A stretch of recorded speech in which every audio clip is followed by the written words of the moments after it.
આજે મૌની અમાવસ્યા કે જેનું સ્નાન એ ખૂબ જ મહત્ત્વપૂર્ણ અને અતિ પવિત્ર સ્નાન માનવામાં આવે છે, ત્યારે આ મૌની અમાવસ્યાના સ્નાન માટે પ્રયાગરાજ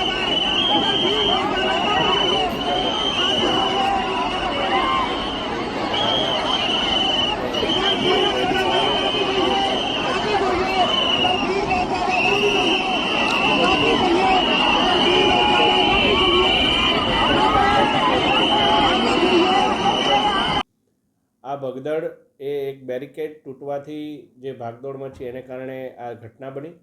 અને આ ઘટનાના બાદ ઘણા બધા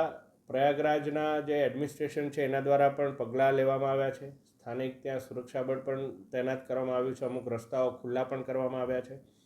અને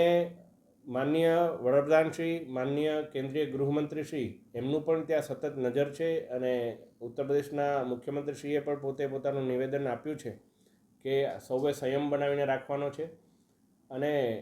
જે ઘાટ પર મારી પણ આપ સૌને અપીલ છે કે આપ સૌ આજના દિવસે જે ઘાટ પર આપ હોવ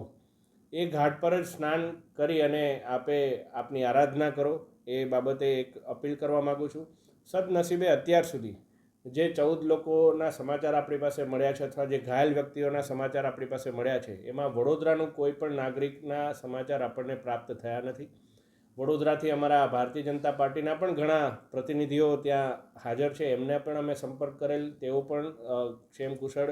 છે, એમને કશું કોઈ પ્રકારની તકલીફ થઈ નથી. પરંતુ એક મારી અપીલ છે કે આપ સૌ આ